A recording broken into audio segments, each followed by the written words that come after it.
we're going to go ahead and select the Finance menu. And then from Finances, we'll click on Invoices.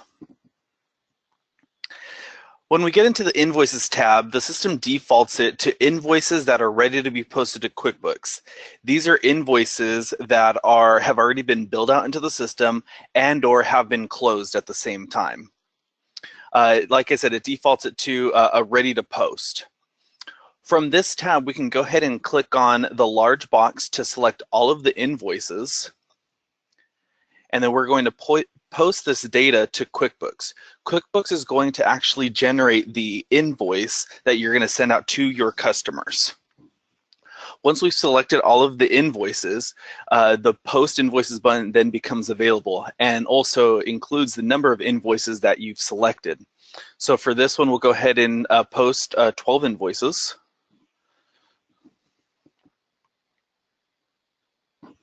And this process could take a couple minutes depending on the number of invoices that are being generated, as well as any internet delay or QuickBooks delay when posting the payments to QuickBooks.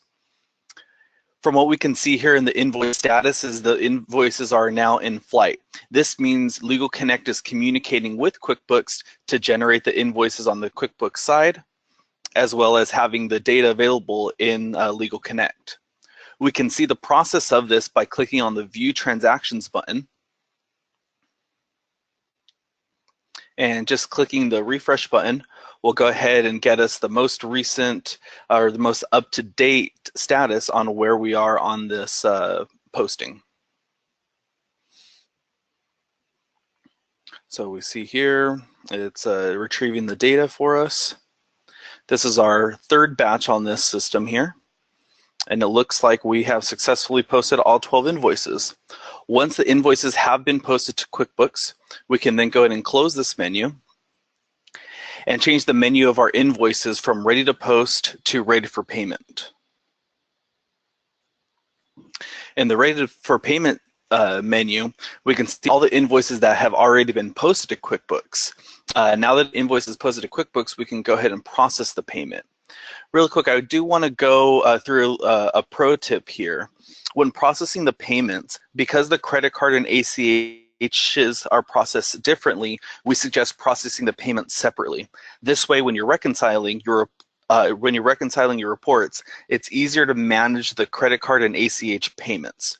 To do this, we just need to filter down to either credit card or ACH from the payment options dropdown. So we'll go ahead and do a credit card. And again, we can select all to process all the credit card transactions. Looks like it's filtering down here.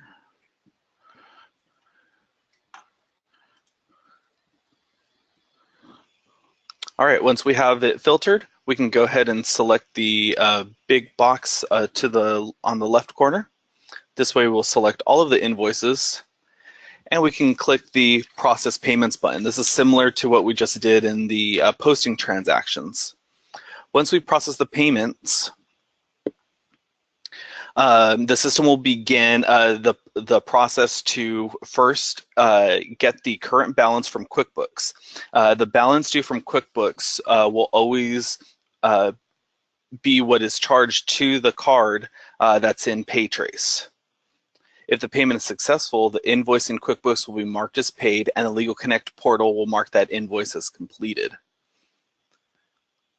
If the payments fail, the invoice will be marked as a payment error. If you receive a payment error, we suggest reaching out to your customer and asking them to update their payment method.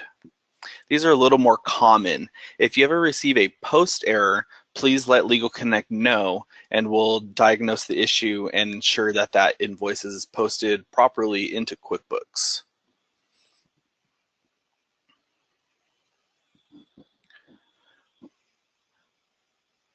All right, let's go ahead and check our status of these invoices. Again, we can click on the View Transactions button. And then from here, we'll change our menu from Post Transactions to the Payment Transactions. Again, a click of the refresh button will get us the most current data.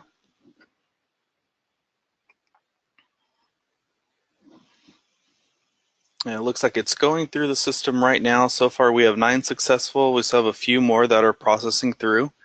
We can go ahead and hit the refresh again.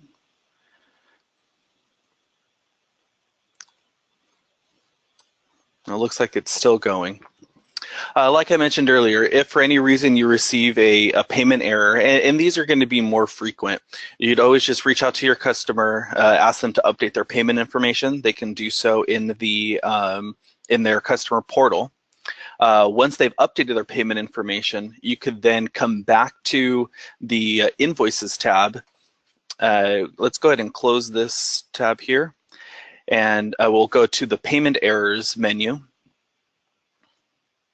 which I believe currently we don't have anything in here now, but you would just come into the Payment Errors menu. It would list the invoices that had a payment error, and you would just select those invoices or all of the invoices and choose Process Payment again. All right, once we've had our payments processed through Paytrace, the monies would then get deposited into your account. So long as you process the payments before 3 p.m., the money should be deposited into your account the next day. Anything after 3 p.m. would be the following day. And we'll go ahead and refresh one more time, make sure all of our payments have gone through. It looks like they're going through, but this is how you guys would come in and process payments, as well as posting all invoices to QuickBooks. You can set the system to automatically post the invoices to QuickBooks by either doing it manually on a daily basis, which is what we did here, or in the settings menu, you can go ahead and select the system to auto post at any time. We do suggest at the end of the day, once all your billing has been completed, that way when it does automatically post, it has all of the invoices for that day.